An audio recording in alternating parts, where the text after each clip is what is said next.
Ever notice how much energy we spend hiding things from ourselves? Not from others, from us. You look in the mirror and see someone decent, hardworking, understanding. But there's that version in the mental basement you keep padlocked. Here's what's funny.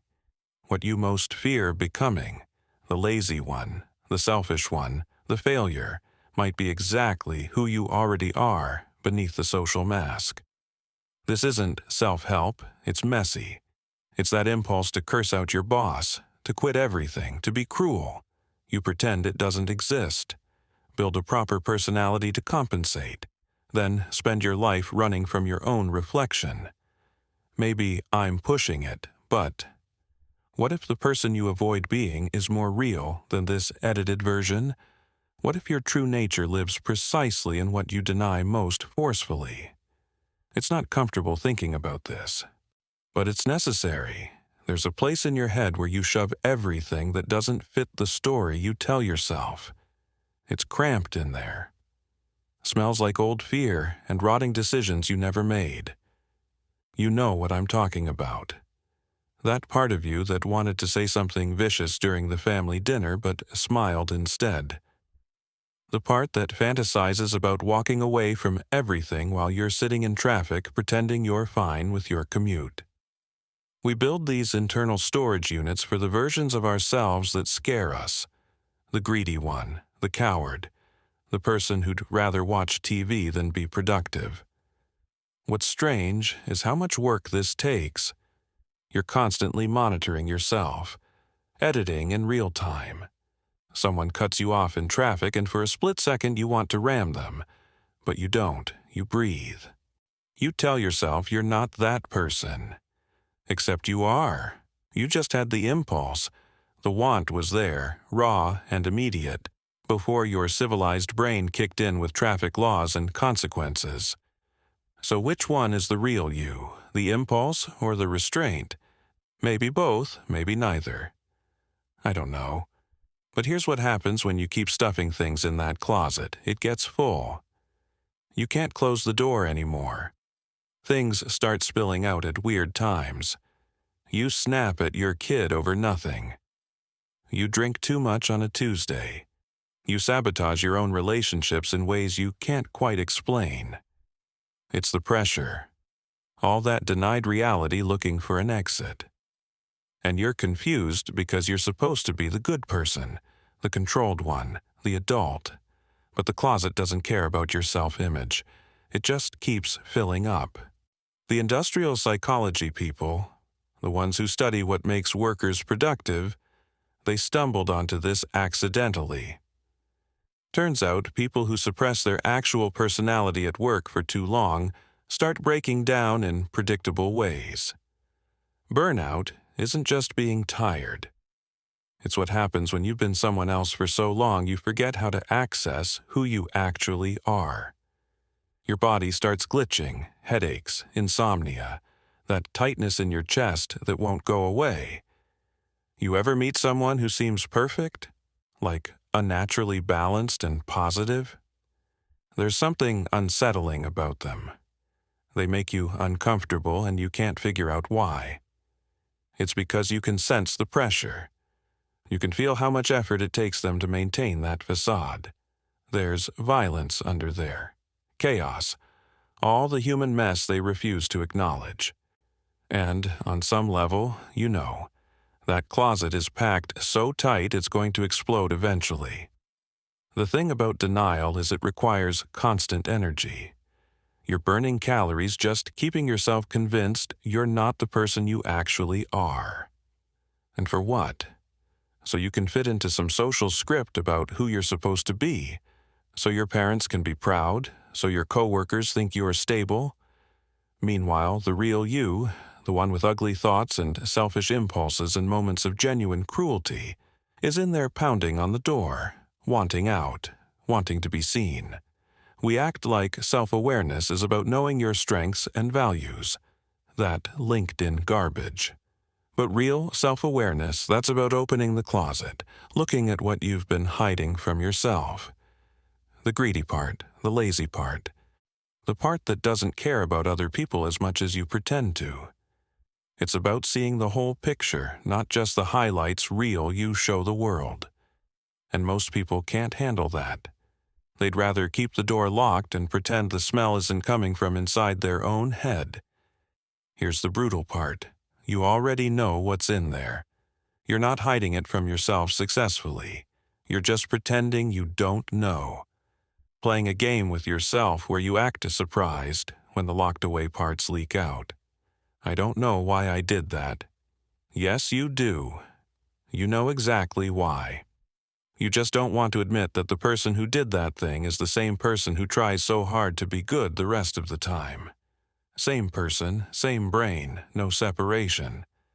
Every morning you put on a face that isn't quite yours. Maybe it's subtle.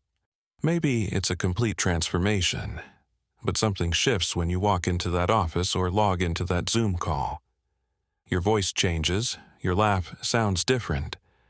Even the way you stand adjusts to fit whatever role you've decided is most acceptable in that space. And you do this so automatically now you barely notice the switch happening. This isn't about professionalism.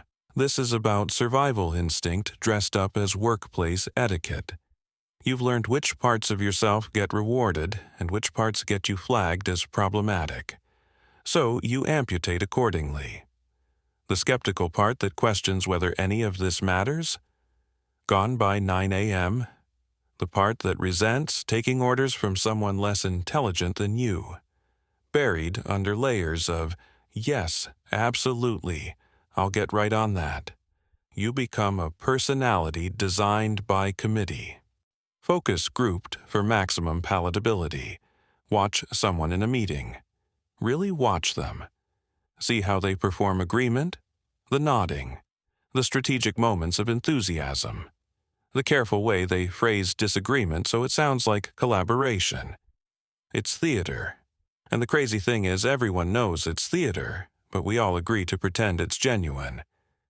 We've created this collective delusion where we act like the work version of people is their real version.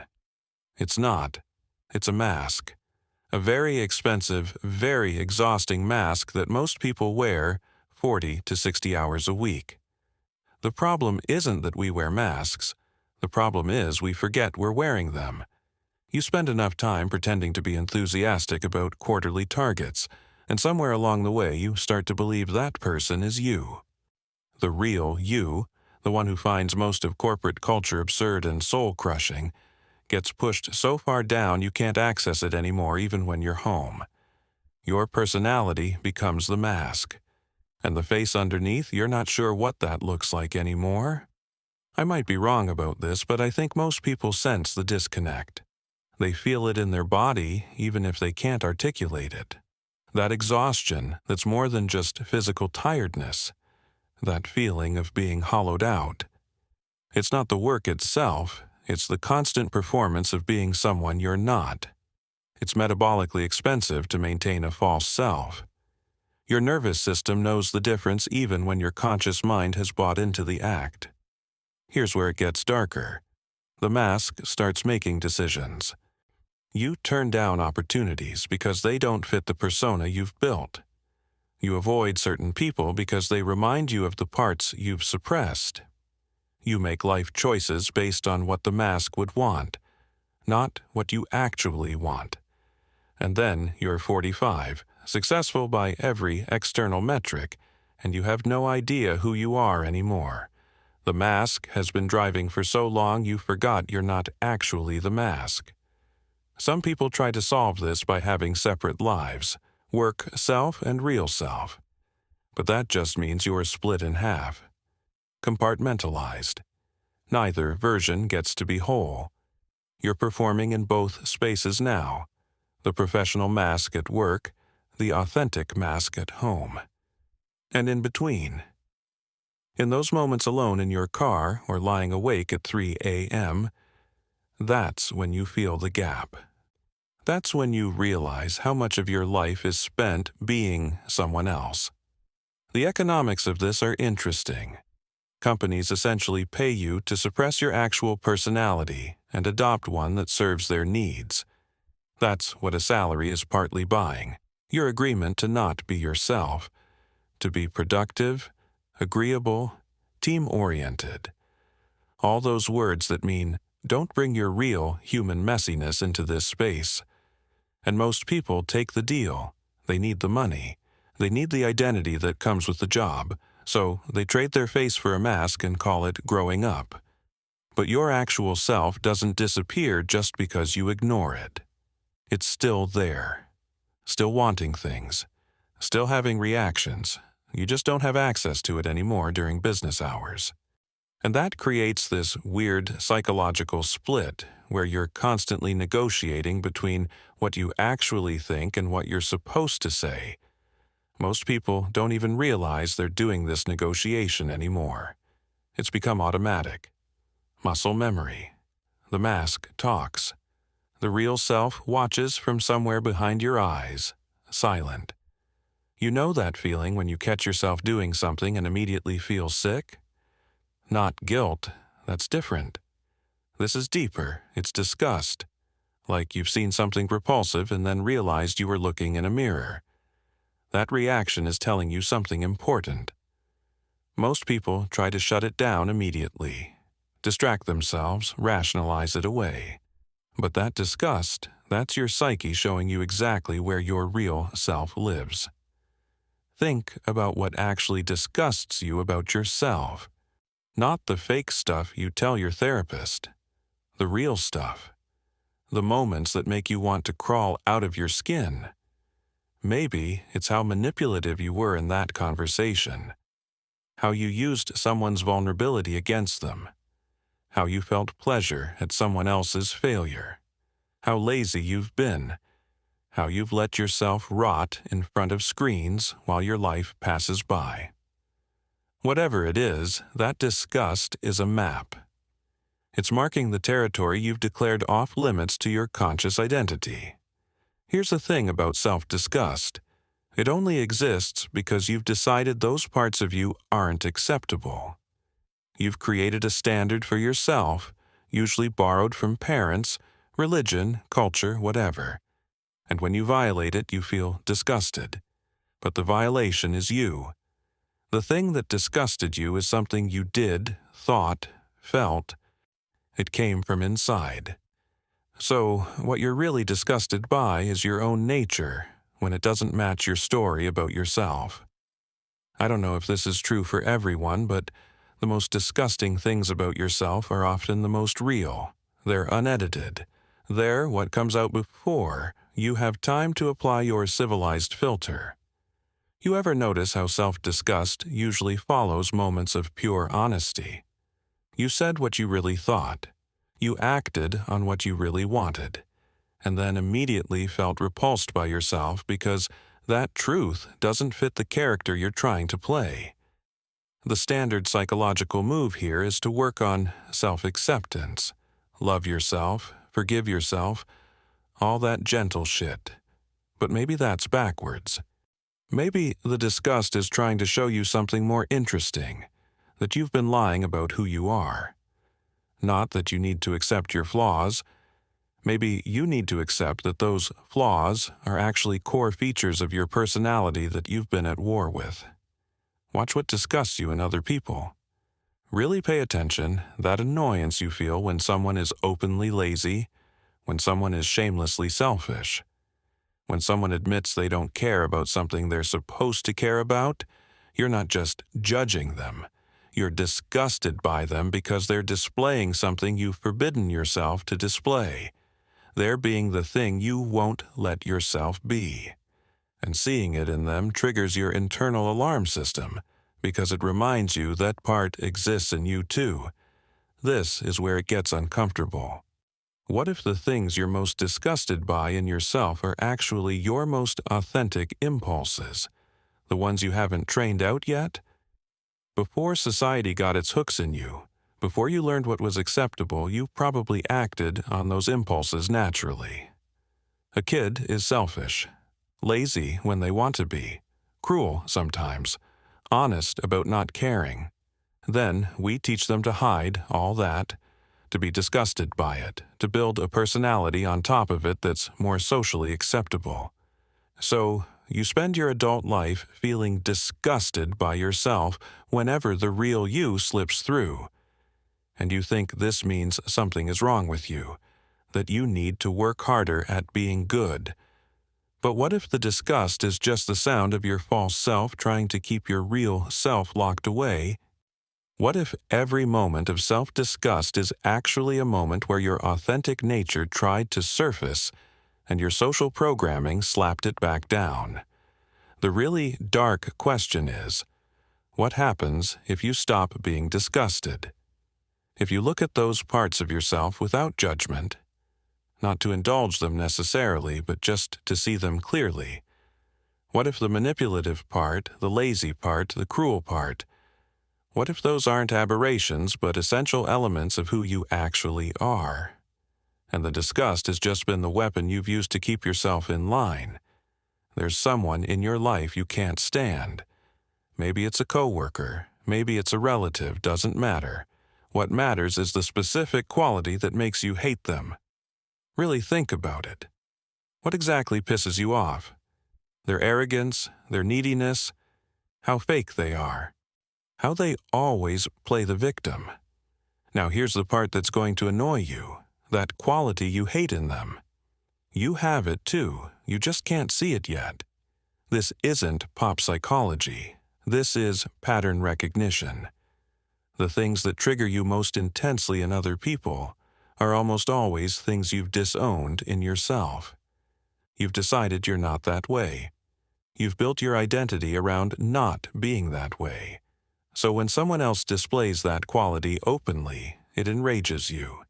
Because on some level you know you're seeing your own shadow reflected back at you. And you hate it because you've worked so hard to pretend you're not like that. Let's say you can't stand people who are attention-seeking. That specific quality just grates on you, makes you physically uncomfortable. You see someone being loud, needing validation, making everything about them, and you want to leave the room. Why? What's the threat? They're not hurting you, they're just being annoying. But that annoyance is disproportionate to the actual situation. It's visceral. That's because somewhere in you, there's a part that wants attention just as badly. Maybe you were shamed for it as a kid. Maybe you learned it wasn't acceptable, so you buried it. And now you're allergic to seeing it in others. Or maybe you hate people who are weak, who complain, who can't handle their shit. That contempt you feel? It's probably because you're terrified of your own weakness. You've built an identity around being strong, independent, capable. So when you see someone falling apart, it threatens your whole structure. Because if you admitted that you're weak sometimes too, that you want to fall apart, and that you're barely holding it together, your entire self-concept would collapse. So instead, you project that weakness outward. You find someone else to despise for having the quality you won't admit you have. The mathematical pattern here is pretty consistent. Intense hatred equals denied trait. Mild annoyance is just personality differences. But that burning contempt, that's a mirror. You're seeing something in them that you've exiled from your conscious self-image. And the hatred is your psyche's way of keeping the barrier in place. If you admit they're showing you something about yourself, you'd have to deal with it.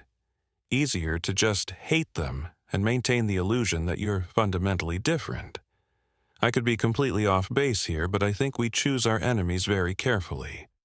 Not consciously. But we need people to embody the traits we refuse to own. We need someone to be the selfish one so we can be the generous one. Someone to be the lazy one so we can be the productive one. Someone to be the fake one so we can be the authentic one.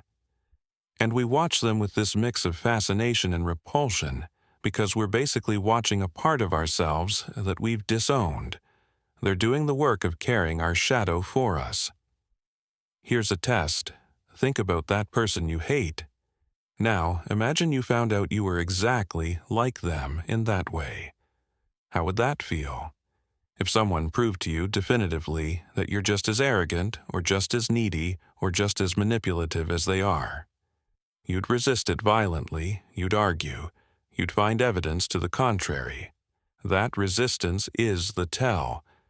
If you truly weren't like them, the suggestion would just bounce off. You'd laugh it off. But because it hits a nerve, because some part of you knows it's true, you'd fight it. The people who trigger you are doing you a service, actually. They're showing you the parts of yourself you can't see directly. They're walking around displaying your hidden traits in broad daylight, and your hatred of them is just your fear of recognizing yourself. If you were brave enough to look at why they bother you so much, you'd probably find a piece of your real self that you've been trying to kill off. The part you've decided is unacceptable. The part you avoid becoming. Which means the person you hate might actually be showing you who you really are underneath all your defenses. Most people never make this connection. They go through life convinced their enemies are just genuinely terrible people. Never occurs to them that they might be looking in a mirror, and that's fine. That's how most people operate. But if you're willing to sit with the discomfort, if you're willing to ask why someone bothers you that much, you might find something interesting. You might find the exact trait you've spent your life running from, and maybe that trait isn't actually as terrible as you thought. Maybe it's just human. Nice people are exhausting. Not because they're bad people, because they're performing constantly. You know the type. Always accommodating, never expressing a preference. Apologizing for existing. Sorry, no, it's fine. Whatever you want. And you can feel it, that pressure under the surface. All that denied anger, all those unspoken needs. They're not actually nice, they're terrified. Being nice is a strategy. It's how you move through the world when you've decided your real reactions aren't acceptable. Someone pisses you off? Smile. Someone takes advantage of you? Let them? Someone crosses a boundary? Apologize for having boundaries in the first place. You've learned that expressing your actual feelings costs too much. So you've amputated them. And what's left is this hollow niceness that isn't kindness. It's just the absence of authenticity. The thing is, you can't actually kill your real reactions. They don't disappear. They just go underground. So, you're walking around with all this suppressed frustration, resentment, anger. But you can't express it directly because that would violate your nice person identity. So it comes out sideways. Passive aggression, sudden explosions over nothing, chronic health problems, depression that you can't explain because from the outside your life looks fine. You're nice. Everyone likes you. Why are you so miserable? Maybe because being nice is killing you. Because every time you smile when you want to scream, every time you say yes when you mean no, every time you accommodate someone else at your own expense, you're teaching yourself that your real feelings don't matter. That who you actually are is less important than being liked. And after years of this, you've created a personality that's just a series of reflexive accommodations. There's no actual person there anymore, just a pleasant void. Watch a nice person when someone finally pushes them too far. When they snap. It's disproportionate, it's shocking. Because it's not just a response to whatever triggered them in that moment. It's years of accumulated rage finally finding an exit. And then they feel terrible about it. They apologize profusely. They revert back to being nice even harder, trying to compensate. But that explosion was more real than anything else they've shown you. That was the person underneath the mask. Ugly, angry, done with everyone's shit. I don't know if this is universal, but in my experience, pathologically nice people are some of the most dangerous people you'll meet. Not because they're evil, because they're unstable. They're sitting on a volcano of denied emotion. And they don't even know it's there because they've convinced themselves they're just naturally pleasant and agreeable. But nobody is naturally that pleasant. What they are is controlled, repressed, in a constant state of self-censorship. And that pressure has to go somewhere eventually. The price of being too nice is that you disappear. Your opinions disappear. Your preferences disappear. Your actual personality gets replaced with this empty agreeableness that adapts to whatever the room needs. And people treat you accordingly. They don't respect you. They can't, because there's nothing there to respect. You've become a supporting character in everyone else's story because you refused to assert your own. You traded your selfhood for approval. And the approval doesn't even feel good because deep down you know it's not for you. It's for the fake version you're presenting. Here's what's twisted. Society rewards this. We call it being mature, being a team player, being low maintenance, having a good attitude. We praise people for erasing themselves, for putting everyone else first, for never being a problem. And people internalize that. They think being nice is a virtue. But it's not virtue, it's cowardice. It's a refusal to exist fully because existing fully might upset someone. And the people around you enable it. They like that you're nice. It makes their lives easier. They don't have to consider your needs because you never express them. They don't have to deal with conflict because you avoid it at all costs. So they benefit from your self-erasure. And you mistake their appreciation for love. But they don't love you. They love how easy you are to deal with, how little space you take up, how you make yourself smaller so they can be bigger. The person you're avoiding becoming is probably someone with boundaries, someone who says no, someone who expresses anger when appropriate, someone who takes up space without apologizing for it. And you've decided that person is selfish, difficult, problematic. So you've become the opposite. You've become so nice that you've ceased to exist. And somewhere deep down you resent everyone for not seeing through it, for not insisting you be real. But how could they? You've been lying so convincingly, even you believe it. At some point, you have to decide what to do with all the parts of yourself you've been denying. You can't keep the closet locked forever. The pressure builds, the mask cracks. The niceness becomes unbearable. And you're faced with a choice. Acknowledge the monster, or let it run your life from the shadows. Integration doesn't mean indulging every dark impulse. It means recognizing they exist. Looking at the greedy part, the cruel part, the selfish part, and admitting, yes, that's also me. Not acting on it necessarily.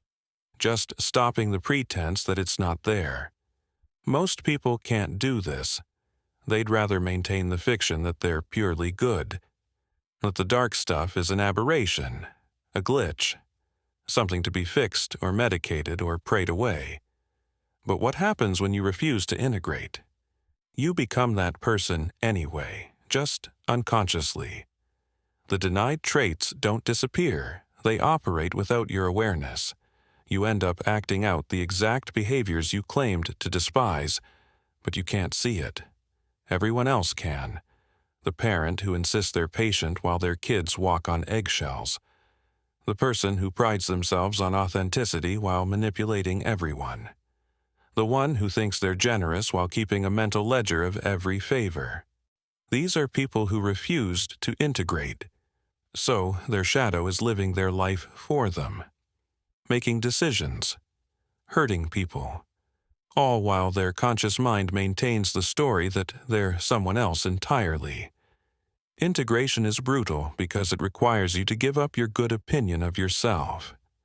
You have to admit you're capable of the things you judge others for, that you're selfish sometimes, cruel sometimes, that you lie, manipulate, avoid responsibility. And most people would rather die then admit this. They've invested too much in their self-image, but here's what's strange. People who actually look at their worst qualities and own them tend to be less destructive than people who deny it. Because when you're aware of your capacity for cruelty, you can catch it. You can make choices about it. But when you're convinced you're incapable of those things, they just happen. You're not monitoring for them because you've decided they're not part of you. The monster isn't the problem. The problem is pretending the monster doesn't exist, because then it's running around unsupervised, doing whatever it wants while you maintain plausible deniability. I'm not that kind of person. Except you are. You just did that thing. It came from your brain, your hands, your mouth. So what does integration look like? I think it starts with stopping the performance. Looking at the full picture of yourself, not just the highlights, and saying, yes, this is all me. The lazy part, the arrogant part, the coward part, the vicious part, all of it. Acknowledged. No longer hidden away like a shameful secret.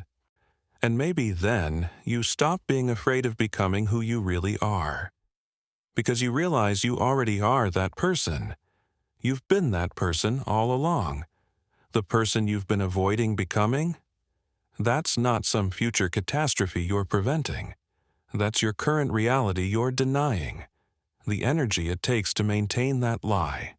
The constant vigilance required to keep yourself convinced you're someone you're not.